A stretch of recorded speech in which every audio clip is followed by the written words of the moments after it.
Hello, good evening, नमस्कार। स्वागत है आपका हमारे यूट्यूब चैनल पर।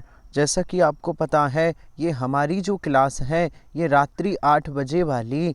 मैं एक मिनट मैं थोड़ा सा इसकी कम कर दूं थिकनेस। अब ठीक है। तो रात्रि 8 बजे वाली जो हमारी क्लास है ये स्पेशल यूपी पुलिस के लिए होती है। किसके लिए होती है? यूपी पुलिस के लिए होती है। और आपको तो पता है ना, आपको तो पता है कि यूपी पुलिस की वैकेंसी आने वाली है। हमने पेपर की कटिंग भी टेलीग्राम पे डाली है। बेहतरीन प्रश्न, बेहतरीन। आज एक बार फिर हम अपने प्रैक्टिस सेट में बेहतरीन 60 प्रश्न लेकर आए हैं। आप लोग जुड़ जाइए। रात्रि 8 बजे वाली क्लास ये हमेशा चलेगी। ये तब तक चलेगी जब तक एग्ज़ाम नहीं हो जाएगा। किसी का भी एग्ज़ाम देना है सर, रात्रि 8 और रात्रि 9 बजे वाली दोनों क्लासें लीजिए। किसी का भी एग्ज़ाम देना है रात्रि 8 बजे वाली। एक बार फिर मैं प्रस्तुत हूँ, एक बार मैं फिर आपके समक्ष उपस्थित हूँ 60 प्रश्न लेकर। जुड़ जाइए। हिंदी के शानदार प्रश्न। यूपी पुलिस का पेपर आने वाला है। सभी अखबारों ने यूपी पुलिस के नोटिफिकेशन की न्यूज़ कवर की है। ठीक है, तो सभी लोग अपनी जो तैयारी की गति है, रफ्तार है, उसे बढ़ा दीजिए। और जानकारी के लिए बता दूं, जो लोग हमारे टेलीग्राम चैनल पर नहीं जुड़े, जुड़ सकते हैं। टेलीग्राम चैनल का नाम है Amod sir Hindi. Telegram channel पर जुड़ जाइए। टेलीग्राम चैनल का नाम है आमोद सर हिंदी। चलिए बढ़ जाइए, बढ़ जाइए। बहुत शानदार। और स्टार्ट करते हैं आज का मॉडल पेपर। बेहतरीन प्रश्न है।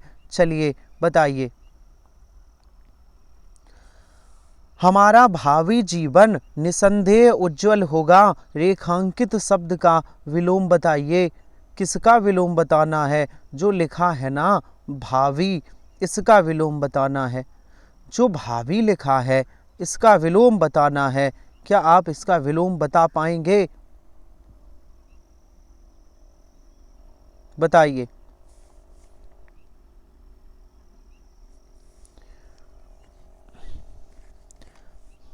भावी का विलोम क्या होता है? क्या आपको पता है? सर, भावी मीन्स होता है भविष्य में होने वाला। क्या होता है? भविष्य में होने वाला। भविष्य में होने वाला। तो भावी का विलोम होगा अतीत। पूर्व मत करना। भावी का विलोम क्या होगा? अतीत होगा। बहुत शानदार, बहुत बढ़िया, बहुत लाजवाब। और चलिए आगे अगले प्रश्न पर चलते हैं। इसी तरह जवाब दीजिए। प्रश्नों की संख्या 60 है। जुड़े रहिए 1 घंटे तक। बहुत धमाकेदार एनालिसिस करेंगे एक साथ। चलिए। अरे वाह, खाली स्थान है। आपका आगमन तो आकस्मिक है। वाक्य में रिक्त स्थान में कौन सा विराम चिन्ह का प्रयोग होगा? यहाँ जो रिक्त स्थान है कौन सा विराम चिन्ह आएगा?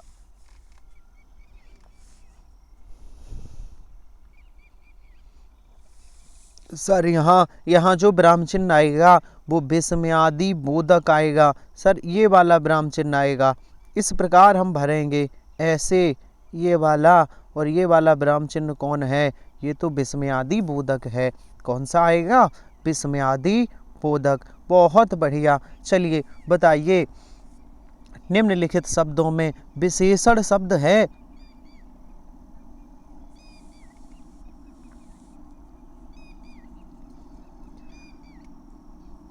कौन सा शब्द विशेषण है? पहचानिए। हमने कहा विशेषण पहचानना है। उस शब्द के बाद संज्ञा लगा दीजिए। बताइए। तो सर, कौन सा विशेषण है? ना तो नीति विशेषण है। नीति के बाद कोई संज्ञा लगाओ। नीति व्यक्ति, मान लो व्यक्ति लगा दें। नीति व्यक्ति नहीं, ये फिट नहीं बैठ रहा। पक्ष, पक्ष लगाओ। कोई पक्ष व्यक्ति, ये भी गलत है। विशेषण पहचानना है तो उसके बाद संज्ञा लगाओ। नास्ति भी नहीं होगा, नास्तिक व्यक्ति, ये ठीक है। ये शब्द संज्ञा के आगे फिट बैठ रहा है, इसलिए नास्तिक एक विशेषण शब्द है। आंसर होगा डी। आंसर होगा डी। और चलिए अगले प्रश्न पर। चलिए, शानदार प्रश्न है, बहुत बढ़िया। नीचे दिए गए वाक्यों में एक शब्द का चयन कीजिए। करिए। वह है स्थान जो पृथ्वी, चंद्रमा और सूर्य आदि लोकों के मध्य स्थित है।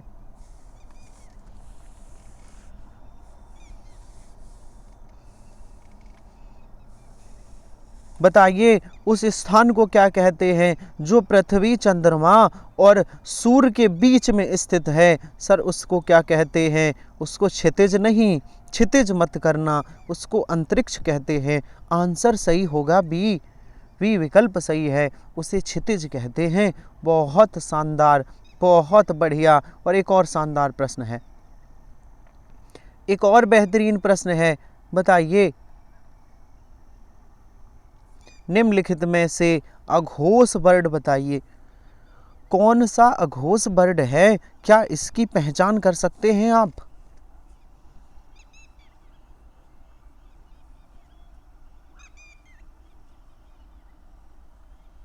अघोष बर्ड कौन सा है? पहचान के बताइए। सर प्रत्येक वर्णमाला का प्रत्येक वर्ड कौन सा? पहला और दूसरा। प्रत्येक वर्ग का पहला दूसरा वर्ड अघोष है। और प्रत्येक ऊष्म व्यंजन सा, सा और सा और हा को छोड़कर, तो वर्णमाला का पहला और दूसरा तो नहीं है, ये भी नहीं है, ये भी नहीं है, तो अर्थात हम कह सकते हैं जो अघोष वर्ड है वो ऑप्शन डी सही होगा। ऑप्शन डी, ये एक अघोष वर्ड है।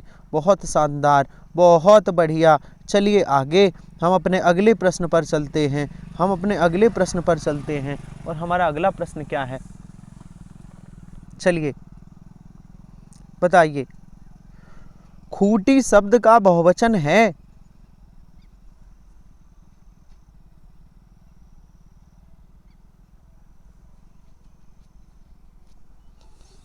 खूंटी शब्द का बहुवचन क्या होगा? ध्यान रहे, खूंटियों मत करना। कौन सा होगा?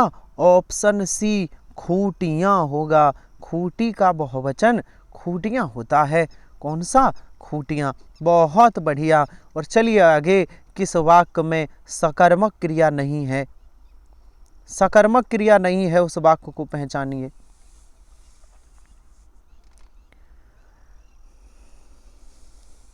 तो किस वाक्य में सकर्मक क्रिया नहीं है? सर बच्चे फिल्म देखते हैं, तो फिल्म एक काम हुआ, तो ये तो सकर्मक है, ये तो सकर्मक है। रजत दूध पी रहा, ये भी सकर्मक है सर, ये भी। मनीष ने कार खरीदी, ये भी सकर्मक है। लेकिन मोर नाचता है, सर मोर नाचता है, ये अकर्मक क्रिया है। मोर क्या नाचता है? तो क्या नाचेगा? कोई कर्म नहीं हो रहा है, इसलिए यह अकर्मक क्रिया है। वाक्य डी में जो लिखा है ना, मोर नाचता है, यह सकर्मक नहीं है, ये अकर्मक है।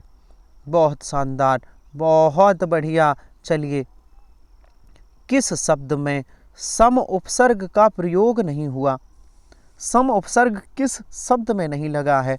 पता है तो बताइए।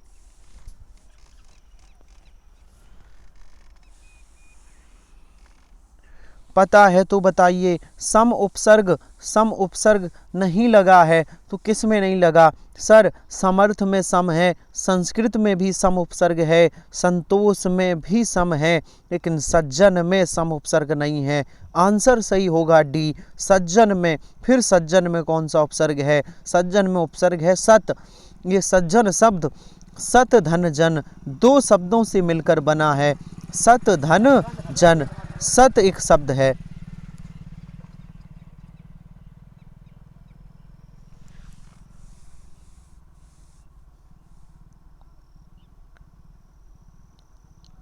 सत शब्द है। सत में कौन सा है? सर सज्जन में। इसका आंसर कौन सा होगा? सज्जन। सज्जन में उपसर्ग नहीं है।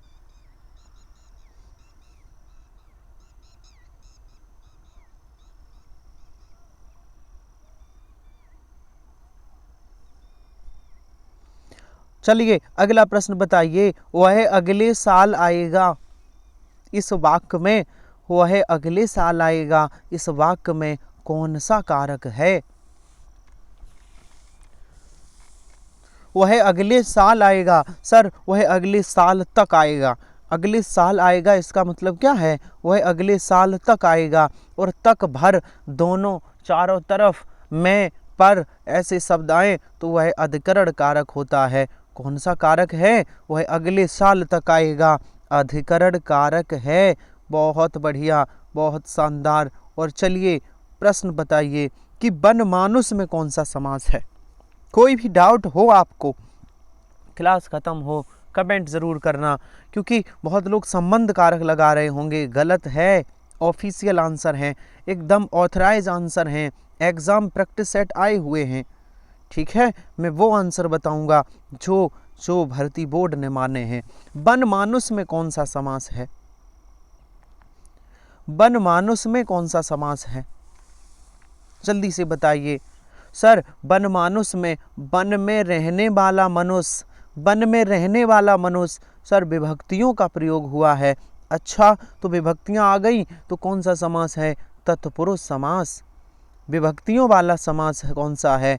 तत्पुरुष समास। बहुत शानदार। और चलिए आगे आगे चलते हैं। हमारा अगला प्रश्न है, प्रश्न प्रयुक्त रस के लिए सही विकल्प चुनिए। ये कौन सा रस है?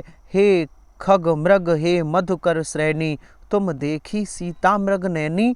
राम कह रहे हैं, राम कह रहे हैं हे खग हे मृग हे मधुकर सैनी। पशु पक्षियों पहाड़ से पूछ रहे हैं श्री राम, क्या आपने सीता देखी हैं? क्या आपने सीता देखी हैं? सीता के वियोग में रो रो कर राम सीता को ढूंढ रहे हैं। कौन सा रस है? सर जब कोई किसी के दुख में होता है, बिछड़ने का जब दुख हो, बिछड़ने का जब दुख हो और वो आदमी, तो वहाँ वियोग श्रृंगार होता है। और जब किसी की मृत्यु हो जाए, वो दुख हो, तो वहाँ करुण रस होता है। बिछड़ने का दुख हो तो वहाँ कौन सा श्रृंगार है? वियोग श्रृंगार है। चलिए, निम्नलिखित में से कौन सा तत्सम तद्भव शब्द का जोड़ा सही नहीं है? बताइए। 12वां प्रश्न है, तत्सम तद्भव का जोड़ा सही नहीं है।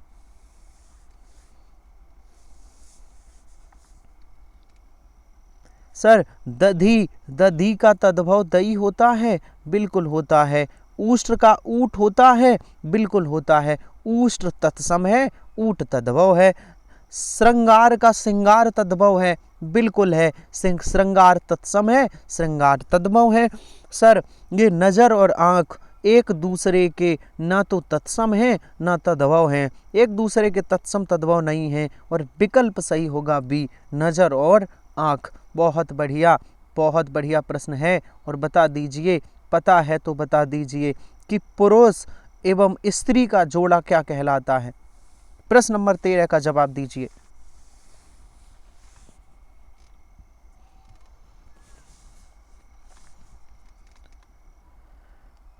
बहुत शानदार प्रश्न है, बहुत लाजवाब प्रश्न है। पुरुष और स्त्री का जोड़ा। अब कंफ्यूज हो गए होगे ना? अब कंफ्यूज हुए होगे तो मैं बता दूं, अगर प्रश्न पूछा जाए पुरुष और स्त्री का जोड़ा क्या कहलाएगा, तो पुरुष और स्त्री का जोड़ा युगल कहलाता है। अगर पूछा जाए पति और पत्नी का जोड़ा क्या कहलाएगा, पति और पत्नी का, तो ये दंपत्ति बोला जाता है। पति और पत्नी का दंपत्ति, और पुरुष और स्त्री का जोड़ा युगल कहलाता है, युगल कहलाता है। ठीक है, बहुत शानदार, याद रखना, एग्जाम में आया हुआ प्रश्न है।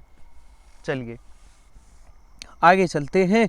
हमारा अगला प्रश्न है, अगले प्रश्न पर चलते हैं। बिनु पद चले सुने बिनु काना, कर बिनु करम करे बिदु नाना। उपयुक्त चौपाई में कौन सा अलंकार है? बिनु पद चले, बिना पैर के चलता है, बिना कानों के सुनता है। सुन बिन सुने बिन काना, कर बिन करम, बिना हाथ के काम करता है। कर बिन करम करे बिद नाना, है ना? तो बिना कारण के जहाँ कार्य हो जाए वहाँ कौन सा अलंकार है? विभावना अलंकार है, विभावना अलंकार है। चलिए एक और शानदार प्रश्न है, एक और बेहतरीन प्रश्न है। क्लास को शेयर कर दिया करिए, क्लास को सब्सक्राइब भी। मैं आपको कभी सब्सक्राइब करने के लिए नहीं बोलता हूँ, आपकी ये जिम्मेदारी है, आपकी ये जिम्मेदारी भी बनती है ना कि आप अगर देखिए, गुरु दक्षिणा दी जाती है ना, गुरु दक्षिणा। गुरु दक्षिणा में क्या लगता है जानते हैं? गुरु दक्षिणा में मुझे क्या चाहिए आपसे? मुझे क्या चाहिए? मुझे ये चाहिए आप क्लास को शेयर कर दो, है ना? क्लास को शेयर कर दिया करो। आपके टेलीग्राम ग्रुप हों, आपके व्हाट्सएप ग्रुप हों, तो इन पे आप शेयर कर दिया करिए जब लाइव क्लास चलती हो। ये आपकी गुरु दक्षिणा है, इसे ईमानदारी से इन अपने कर्तव्यों का निर्वहन करिए। चलिए स्टार्ट, हम लोग आगे बढ़ते हैं और बताइए, है ना, ताकि मेरा मनोबल बढ़ा रहे। जितने ज़्यादा लोग हमारे यूट्यूब चैनल से जुड़ेंगे, चैनल को सब्सक्राइब करेंगे, तो हमें एक मोटिवेशन मिलेगा और हम और नई ऊर्जा के साथ पढ़ा पाएंगे। ठीक है, चलिए, छा ध्वनि किस स्वर के अंतर्गत आती है? छा ध्वनि किस स्वर के अंतर्गत आती है? छा ध्वनि किस स्वर के अंतर्गत आती है? बताइए सर। छा ध्वनि यह एक संयुक्त वर्ड है जो हलंत का प्लस सा से मिलकर बनी होती है, जो हलंत का प्लस सा से। और बेहतरीन प्रश्न है, ध्यान से पढ़ना। सार्वनामिक विशेषण के कितने भेद हैं?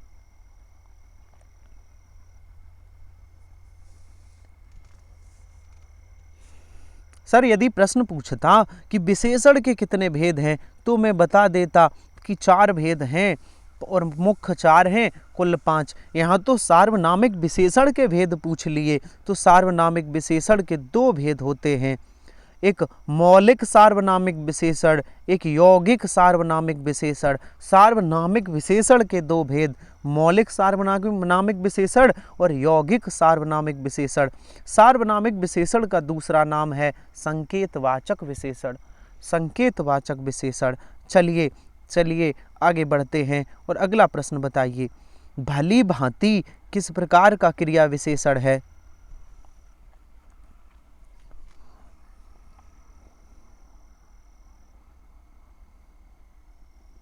भली भांति किस प्रकार का क्रिया विशेषण है? सर ये रीतवाचक है। भली भांति वह आपको भली भांति जानता है, वह हिंदी को भली भांति जानता है। तो जो क्रिया है वो क्रिया के होने का जो ढंग है, क्रिया के होने की जो रीत है, उसे रीतवाचक क्रिया विशेषण कहते हैं। तो भली भांति में रीतवाचक क्रिया विशेषण है। भली भांति में कौन सी? रीतवाचक क्रिया विशेषण। चलिए, उंगली उठाना कहावत का अर्थ होगा।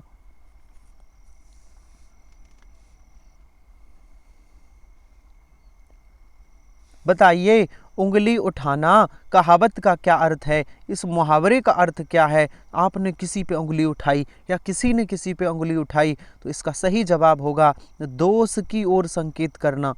यदि किसी में दोष है तो उसकी तरफ उंगली उठा देना, उस पे इल्ज़ाम लगाना। उंगली उठाने का क्या मतलब है? किसी पे इल्ज़ाम लगा देना, किसी की तरफ संकेत करना। और किसके तरफ संकेत? दोष की तरफ, दोष की ओर संकेत करना। विकल्प सी होगा। बहुत शानदार। और बताना पता है तो द्विज के अनेकार्थी शब्दों में निम्नलिखित में से कौन सा शब्द नहीं आता है?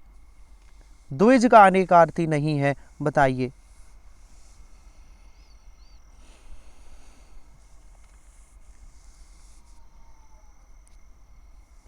सर द्विज मीन्स ब्राह्मण होता है, बिल्कुल होता है। सर द्विज मीन्स दांत, हाँ दांत 2 बार जमते हैं ना। द्विज मीन्स पक्षी, पक्षी का भी जन्म 2 बार होता है। पक्षी जब कोई अंडा देता है ना, दूसरा पक्षी, तो एक बार तब जन्म हो गया। एक जब अंडा फूटता है तब पक्षी निकलता है, तो पक्षी का जन्म भी 2 बार द्विज। लेकिन विधेय को द्विज नहीं कहते। विधेय का मतलब है बिना शरीर के, जिसके पास देह नहीं है, काया नहीं है, शरीर नहीं है, उसे विधेय कहते हैं। तो ये द्विज का पर्यायवाची नहीं है। चलिए, शानदार प्रश्न है एक और बहुत बढ़िया। निम्नलिखित में से कौन सा शब्द योगदान शब्द का समानार्थी नहीं है? योगदान का समानार्थी नहीं है।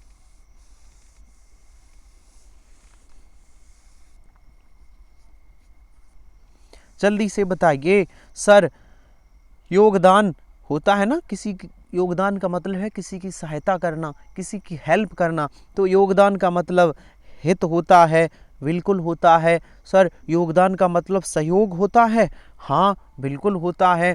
योगदान का मतलब हाथ बटाना भी होता है, बिल्कुल होता है, हाथ बटाना या सहायता करना।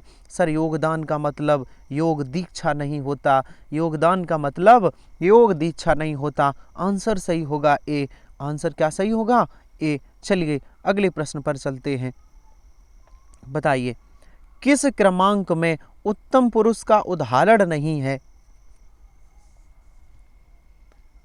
प्रश्नों की संख्या 60 है, कहीं मत जाइएगा, प्रश्नों की संख्या 60 है। 50 से 55 मिनट मेरे साथ जुड़िए, रोज 8 बजे 50 से 55 मिनट। हिंदी का लेवल इतना अच्छा करा देंगे, हिंदी में आपके पूरे नंबर लायक आपको प्रैक्टिस कराएंगे, आपको अभ्यास कराएंगे। बस आप जुड़े रहिए रात्रि 8 बजे। कोई क्लास अगर नहीं कर पाते हो रात्रि 8 बजे वाली क्लास ज़रूर करिए। किस क्रमांक में उत्तम पुरुष का उदाहरण नहीं है? सर मैं पुरुषवाचक तो है, पर ये कौन सा है? उत्तम पुरुष है ये मैं, बिल्कुल है। हमको या मैं, हम, ये उत्तम पुरुष है। उन्हें भी उत्तम पुरुष है। क्या उन्हें उत्तम पुरुष है? क्या उन्हें उत्तम पुरुष है? नहीं है, मुझे है उत्तम पुरुष। उन्हें, वह, उन्हें या यह, ये सर अन्य पुरुष में आते हैं। अन्य पुरुष, ठीक है, पुरुष में आते हैं, अन्य पुरुष में। आंसर सही होगा बी। आंसर कौन सा सही है? बी। देखिए, पुरुषवाचक सर्वनाम के 3 भेद, एक होता है उत्तम पुरुष, एक मध्यम पुरुष, एक अन्य पुरुष।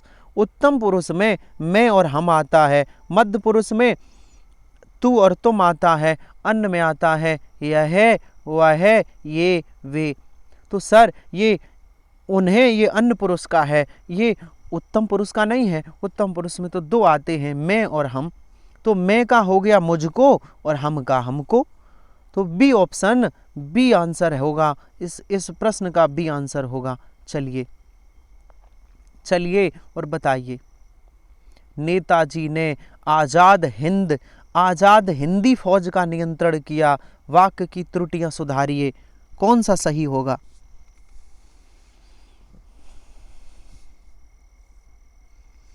ये बताना है कि इसकी जगह का क्या आएगा, कहाँ गलती है, और वाक्य को प्रतिस्थापित करके सही वाक्य क्या आएगा, ये बताइए। इसकी जगह सही वाक्य क्या आएगा? तो नेताजी ने पहली बात तो यहाँ हिंदी गलत है, हिंदी नहीं, आज़ाद हिंद फौजी नहीं, आज़ाद हिंद फौज होना चाहिए। नेताजी ने आज़ाद हिंद फौज का नियंत्रण किया, नियंत्रण नहीं, आज़ाद हिंद फौज का क्या किया? नेतृत्व किया। तो नेताजी ने आज़ाद हिंद फौज का नेतृत्व किया। ऑप्शन डी सही होगा। बहुत शानदार। चलिए आगे और बताइए, शिल्पगत आधार पर दोहे का उल्टा क्या होता है? पता है तो बताइए, दोहे का उल्टा क्या है? जुड़े रहिए हमारे साथ। मैं आपसे फिर कहता हूँ, ये रात्रि 8 बजे वाली क्लास कभी मेरी बंद नहीं होगी, हमेशा चलेगी, डेली चलेगी। नोटिफिकेशन आपके पास पहुँचे या ना पहुँचे, 8 बजे आ जाया करिए हमारे यूट्यूब चैनल पर। ये क्लास आपको चलती मिलेगी रात्रि 8 बजे। दोहे का उल्टा क्या होता है? सोरठा होता है। दोहे का उल्टा सोरठा होता है। सोरठा और दोहा कैसे छंद हैं? अर्ध सम मात्रिक छंद हैं। कैसे छंद हैं? अर्ध सम मात्रिक छंद हैं। और आगे बताइए, हमारा अगला प्रश्न है, प्रति उपकार में कौन सी संधि है?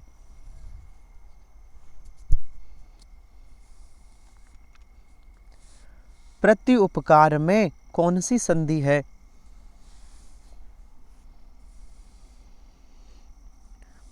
सर, प्रति उपकार का संधि विच्छेद होगा, प्रति प्लस उपकार, और इसमें सर, इसमें यड़ स्वर संधि है। यड़ स्वर संधि, यड़। अच्छा, संधि के कितने भेद होते हैं? 3 भेद होते हैं। कौन कौन से? सर, स्वर संधि, हाँ, एक व्यंजन संधि, ठीक है, और एक होता है विसर्ग संधि। स्वर संधि, व्यंजन संधि और विसर्ग संधि, ये संधि के 3 भेद होते हैं। चलिए और अगले प्रश्न पर चलते हैं। जवाब आपका आना चाहिए। बहुत शानदार। बताइए, मैं थोड़ा इधर कर लूं ताकि आपको नीचे वाला क्वेश्चन ना दिखे। चलिए, वरिष्ठ साहित्यकार काशीनाथ सिंह, उनकी कृति रेहान पर रग्गू के लिए उन्हें कौन सा सम्मान मिला था? कौन सा अवार्ड मिला था काशीनाथ सिंह जी को? सर, उन्हें कौन सा अवार्ड मिला था?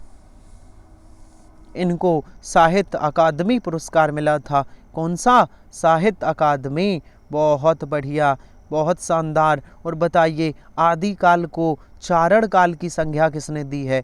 साहित्य से प्रश्न है।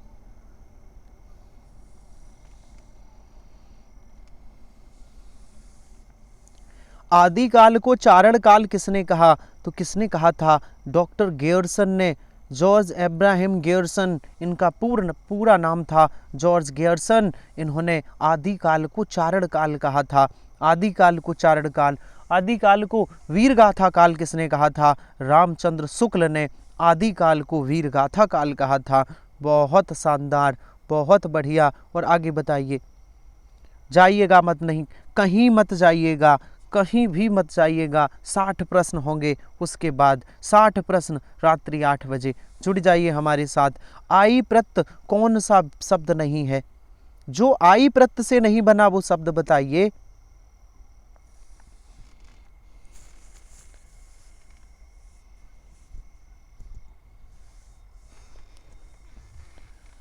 सर लिखाई में आई प्रत्यय है, बिल्कुल है। लड़ाई में आई प्रत्यय है, बिल्कुल है। चढ़ाई में आई प्रत्यय है, लेकिन चलनी में आई प्रत्यय नहीं है। इसमें तो कौन सा प्रत्यय है चलनी में? बताइए चलनी में कौन सा प्रत्यय है? ई प्रत्यय है। चलन में ई, चलनी। ठीक है, चलिए सी विकल्प सही होगा। प्रत्यय और उपसर्ग को क्या कहते हैं? इन दोनों को शब्दांश भी कहते हैं। बहुत बढ़िया। इसी तरह आप जुड़े रहिए। बहुत शानदार, बहुत बढ़िया। बताइए घनश्याम का अर्थ काला बादल है, इसका दूसरा अर्थ है। घनश्याम के दो अर्थ हैं। घन मीन्स काले, घन मीन्स बादल, श्याम मीन्स काले। तो घनश्याम का एक अर्थ हो गया काले बादल, दूसरा अर्थ क्या है?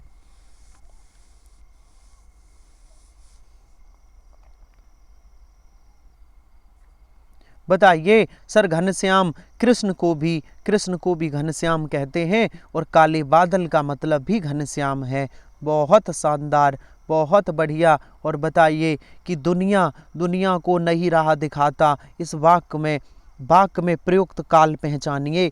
दुनिया को नई राह दिखाता काल से संबंधित वाक्य है। मैं थ्योरी पढ़ा चुका हूँ, प्रश्न बाकी है, करा देंगे आपको रात्रि 9 बजे। प्रश्न बाकी हैं, रात्रि 9 बजे करा देंगे। दुनिया को नई राह दिखाता कौन सा काल है? जल्दी बताइए। सर ये तो सामान्य वर्तमान काल है। कौन सा है? सामान्य वर्तमान काल। अगला प्रश्न है, जहर का घूंट पीना मुहावरे का सही अर्थ है? बताइए।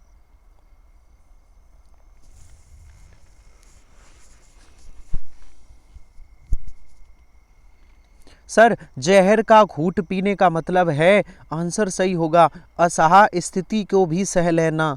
अभी आप तैयारी कर रहे हो, किसी से लड़ाई झगड़ा नहीं करना है, जहर का घूंट पीना है। कोई पड़ोसी आपको गाली दे रहा है, पड़ोसी लड़ाई कर रहा है, लड़ाई नहीं करनी।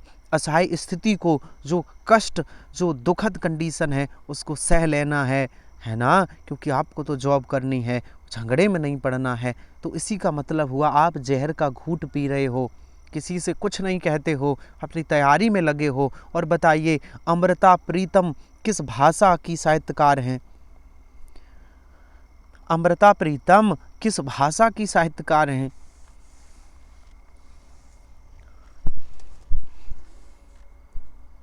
जवाब दीजिए। सर ये पंजाबी भाषा की साहित्यकार हैं। किसकी हैं? पंजाबी भाषा की।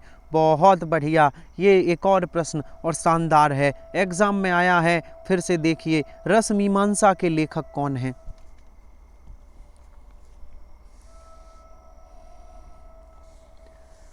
बताइए रस मीमांसा के लेखक कौन हैं? रामचंद्र शुक्ल हैं।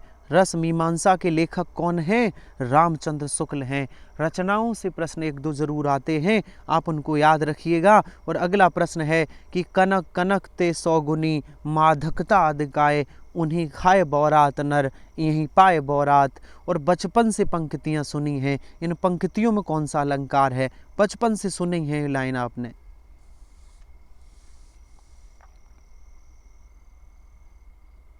सर इन पंक्तियों में यमक अलंकार है। ऑप्शन सही होगा डी, यमक अलंकार। एक कनक मीन्स होता है सोना, एक मीन्स धतूरा। आदमी सोने को ज़्यादा सोना मिल जाए तो पागल हो जाता है, या फिर उसे धतूरा एक फल होता है उसे खिला दो, आदमी धतूरे के बीज को खा ले तो पागल हो जाएगा, क्योंकि धतूरा एक गर्म की श्रेणी में आता है, आदमी के मस्तिष्क पर चढ़ता है तो आदमी पागल हो जाता है। चलिए चलिए और आगे बताइए। भाषा लिपि अगर चैप्टर किया है तो प्रश्न गलत ना हो, हिंदी किस भाषा परिवार की भाषा है?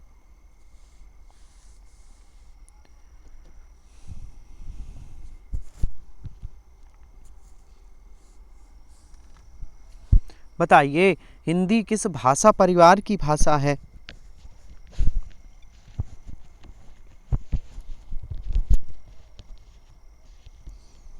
सर हिंदी भारोपीय परिवार की भाषा है।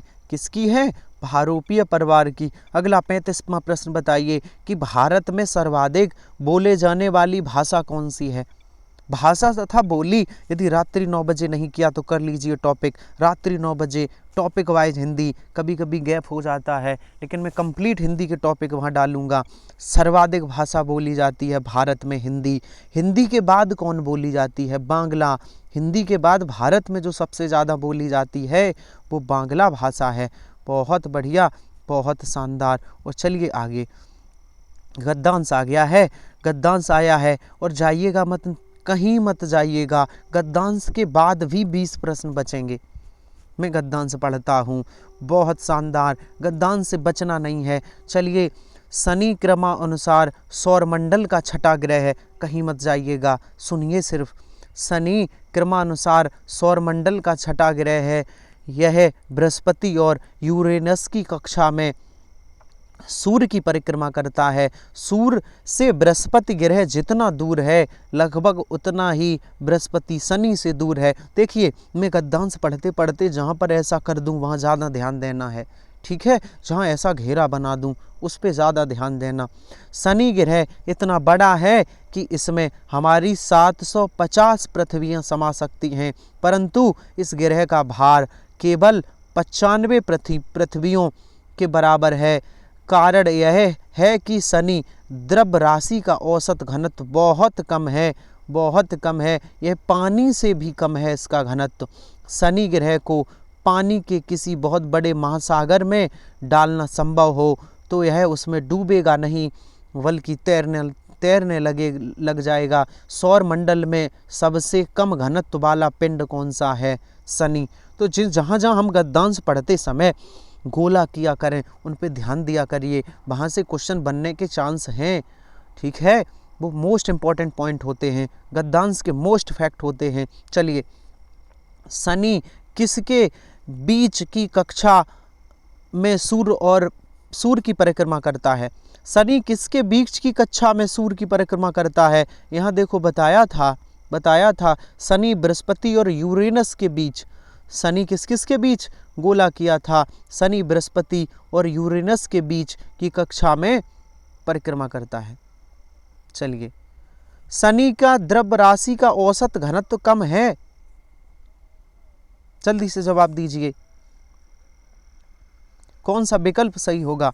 शनि की द्रव राशि का औसत घनत्व पानी से भी कम है, और देखिए हमने गोला भी किया था, पानी से भी कम है, पानी से भी, ठीक है? सबसे कम घनत्व पानी से भी कम है, ये देखिए आप इन पे हाईलाइट जो हम करते हैं ना, इनको ध्यान दिया करिए। सौर मंडल में सबसे कम घनत्व वाला पिंड कौन सा है? देखिए यहाँ भी हाईलाइट हुआ है, सबसे कम घनत्व वाला पिंड, सबसे कम घनत्व वाला पिंड। मैं मिटा दूं, यहाँ देखो हमने लिखा है सबसे कम घनत्व वाला पिंड कौन है? शनि है। कौन सा है? सौर मंडल का शनि है। और अगला बताइए, शनि में समा सकती हैं, जल्दी से जवाब दीजिए। शनि में 750 पृथ्वियां समा सकती हैं, बहुत बढ़िया। और चलिए आगे, सौर मंडल में शनि का क्रम है, सौर मंडल में शनि का कौन सा क्रम है? सर शनि का छठा क्रम है। सौर मंडल में शनि का कौन सा क्रम है? छठा क्रम। और 41 से 42 संधि विच्छेद बताइए, बता दीजिए। मृत्युंजय का संधि विच्छेद कौन सा है, और ये भी बताइए मृत्युंजय में कौन सी संधि है।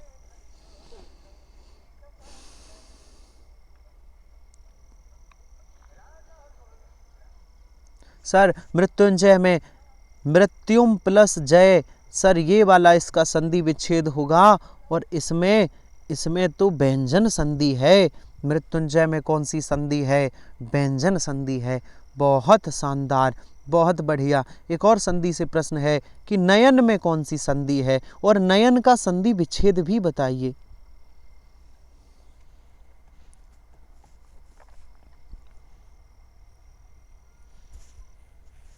सर नयन का संधि विच्छेद होगा ने प्लस यन, ने प्लस यन, नयन का संधि विच्छेद ने प्लस यन है, और इसमें कौन सी संधि है, जल्दी बताइए। सर अयादि स्वर संधि है, अयादि स्वर संधि। चलिए आगे।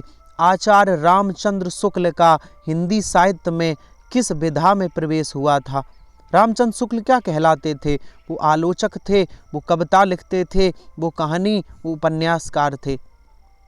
तो रामचंद्र शुक्ल निबंधकार थे, बाद में निबंधकार ऑप्शन में नहीं है, बाद में वो आलोचक बन गए थे। रामचंद्र शुक्ल निबंधकार थे, बाद में आलोचक बन गए, ऑप्शन सही होगा। चलिए, शेष कादंबरी के उपन्यासकार कौन है, कादंबरी की रचना किसने की है।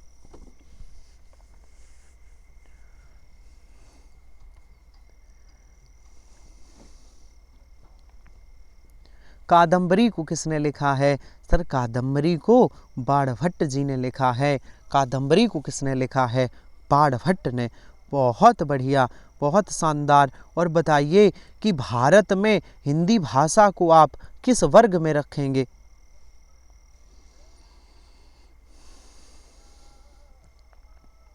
तो भारत की जो हिंदी भाषा है वो राष्ट्रभाषा नहीं है, गलती से भी टिक मत करिएगा, राजभाषा है। हिंदी भारत की राजभाषा है। और राजभाषा किसे कहते हैं, जब किसी राज्य का या देश का जब कोई सरकारी काम जिस भाषा में होता है उसे राजभाषा कहते हैं। भारत का सरकारी काम ज़्यादातर हिंदी भाषा में होता है, इसलिए हिंदी भारत की राजभाषा है। और अगला प्रश्न बताइए कि भाषा निर्माण की इकाइयों का सही अनुक्रम क्या है।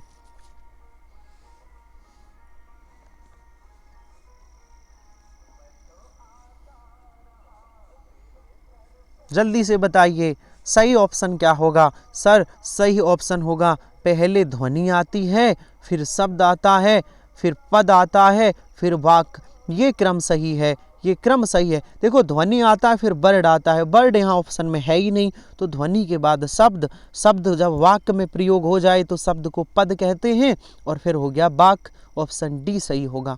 ठीक है, पद किसे कहते हैं, जैसे ये सही हमने यहाँ लिख दिया तो ये एक शब्द है।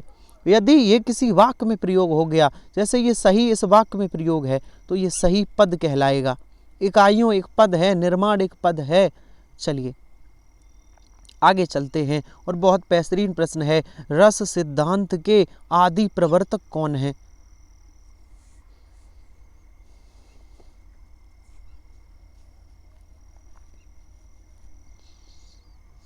रस सिद्धांत के जन्मदाता कौन है, क्या आप बता पाएंगे। सर ये भरत मुनि हैं, रस सिद्धांत के जन्मदाता भरत मुनि हैं। इन्होंने रसों की संख्या कितनी मानी है, 8 मानी। शांत रस को ये रस का भेद नहीं मानते, शांत रस को क्या मानते हैं, ये लक्ष्य मानते हैं, और कहते हैं शांत रस से अन्य सभी रसों का निर्माण हुआ है, अन्य सभी रसों की उत्पत्ति हुई है। ये भरत मुनि शांत रस को रस नहीं मानते। वैसे पूछा जाए रसों के कितने भेद, 9 भेद। भरत मुनि के अनुसार रसों के कितने भेद, 8 भेद। चलिए आगे चलिए, और बहुत बढ़िया। बताइए धक्का मुक्की में कौन सा समास है।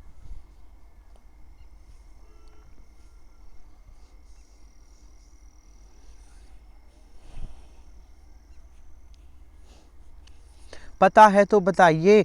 धक्का मुक्की में सर योजक चिन्ह आया है, और कहाँ आता है, दोनों पद प्रधान हैं। योजक चिन्ह है द्वंद्व समास, जिसके दोनों पद प्रधान हो। धक्का मुक्की में द्वंद्व समास है।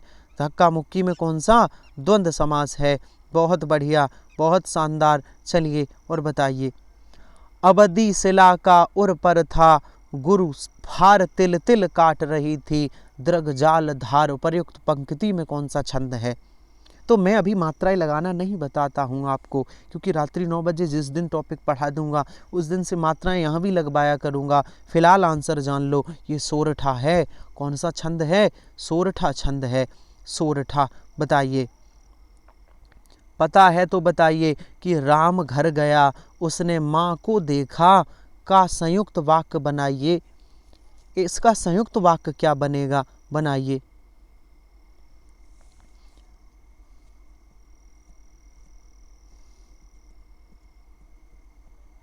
सर, राम ने घर जाकर माँ को देखा, नहीं, संयुक्त वाक्य नहीं है, ये तो सरल है। राम घर गया और माँ को, और उसने माँ को देखा। जब दो उपवाक्य जुड़ते हैं, दो उपवाक्य जुड़ते हैं तो वह संयुक्त वाक्य बन जाता है। और संयुक्त वाक्य की पहचान है जहाँ बीच में और लगा हो, वह संयुक्त वाक्य है। इस प्रकार ऑप्शन बी सही होगा। राम घर गया एक ये उपवाक्य है, और एक और किस पीछे ये उसने माँ को देखा, एक उपवाक्य ये है, दो उपवाक्य और से जुड़े हैं, ये संयुक्त वाक्य है। चलिए, अनुराग का विलोम शब्द है।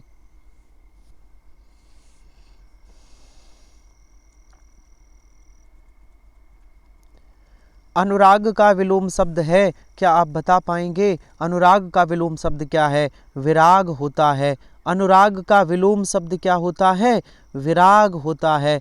बहुत शानदार। और हमारा 51वां प्रश्न, 60 प्रश्न हैं, 60 प्रश्न हैं हिंदी में, बस 8-9 प्रश्न और बचे हैं। निम्नलिखित में से किस वाक्य में अपादान कारक है?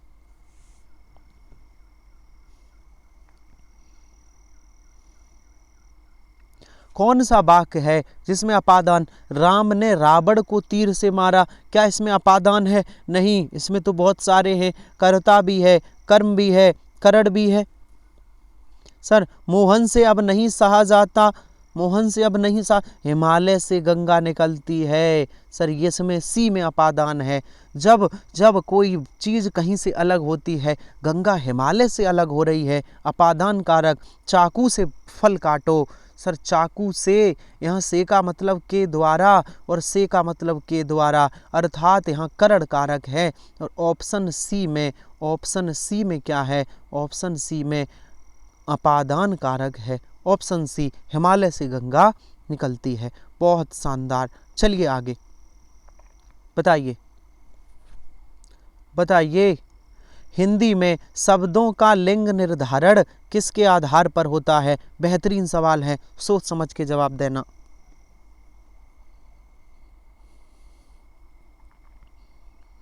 हिंदी में लिंग निर्धारण किसके आधार पर होता है? सर, संज्ञा के आधार पर। संज्ञा के आधार पर कैसे? देखो, जैसे हमने कहा पुत्र, बताओ पुत्र है, पुत्र की स्त्रीलिंग बनाओ तो आप कहोगे पुत्र का पुत्री। मैं कहूँ माता का पुल्लिंग बनाओ, आप कहोगे पिता। मैं कहूँगा भाई का स्त्रीलिंग बनाओ, आप कहोगे भाभी।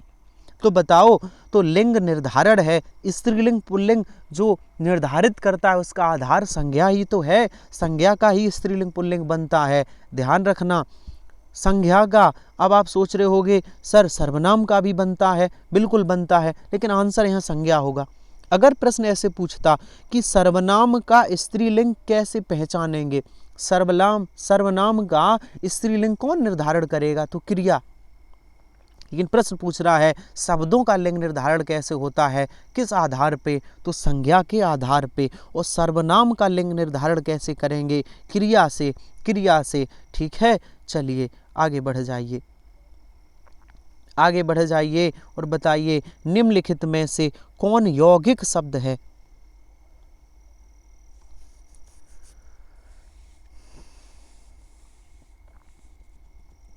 यौगिक शब्द कौन है? सर, जो शब्द दो रूढ़ शब्दों से मिलकर बना हो और तीसरा अर्थ न देता हो। विद्या के लिए आलय अर्थात विद्यालय, दो रूढ़ शब्दों से मिलकर बना हो, तीसरा अर्थ न देता हो, यौगिक। और दो रूढ़ शब्दों से मिलके बना हो, तीसरा अर्थ देता हो तो योग रूढ़ कहलाता है। सभी पर्यायवाची योग रूढ़ होते हैं। बहुत शानदार। 5 प्रश्न और बचे हैं। प्रयोग की दृष्टि से सूक्ष्म अंतर व्यक्त करने वाला शब्द बताइए। क्या शानदार प्रश्न है, क्या बेहतरीन प्रश्न है, बताइए।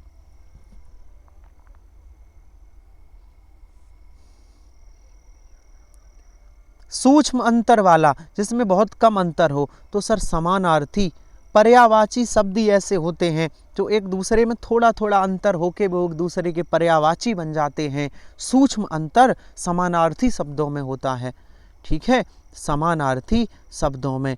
चलिए चलिए, यहाँ पे जहाँ से PDF ली थी वहाँ ये है ना, ये क्वेश्चन 56वां क्या है? निम्नलिखित में से किसकी रचना प्रत्य से हुई है? हटाइए, इसको हटा दीजिए, ये दिख नहीं रहा है।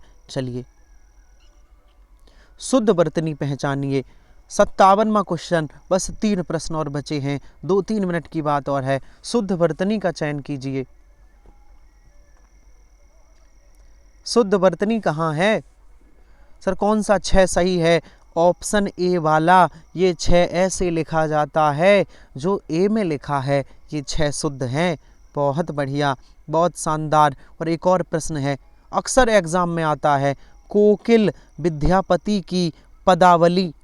कोकिल विद्यापति की पदावली कौन सी भाषा में रचित है?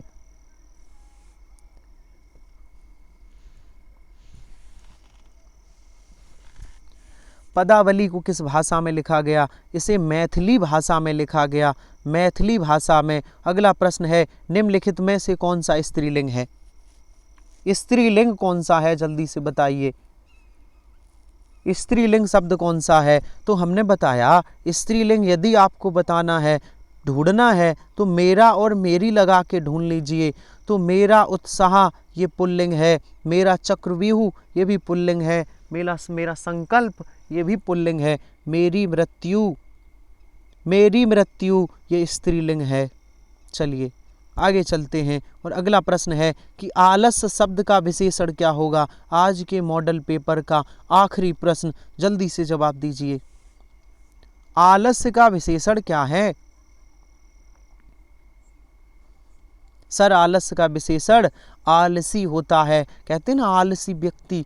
सर आलस का आलसीपन नहीं, सर ये नहीं, आलस होगा आंसर सही सी। तो बताइए बताइए, आज का मॉडल पेपर समाप्त हुआ, कैसा लगा सेशन? कमेंट ज़रूर करिए। कोई भी डाउट हुआ करे तो ऑफलाइन कमेंट डाल दिया करिए, मैं रिप्लाई दे दिया करूँगा। ठीक है, आपको कोई भी शंका है, किसी भी क्वेश्चन को लेके कोई डाउट है तो आप कमेंट कर दिया करिए, क्लास ख़त्म हो तब।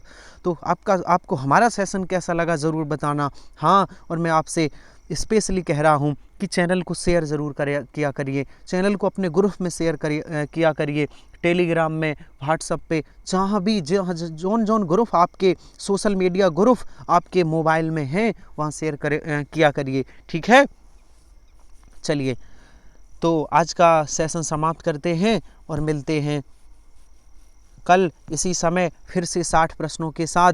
हाँ, जो लोग हमारे टेलीग्राम चैनल पर नहीं जुड़ सकते हैं, हमारे टेलीग्राम चैनल का नाम है आमोद सर हिंदी, तो जुड़ जाइए वहाँ भी। चलिए आज का सेशन समाप्त करते हैं, उम्मीद करते हैं सेशन अच्छा लगा होगा। कल मिलते हैं बेहतरीन फिर से नए प्रश्नों के साथ, तब तक के लिए धन्यवाद।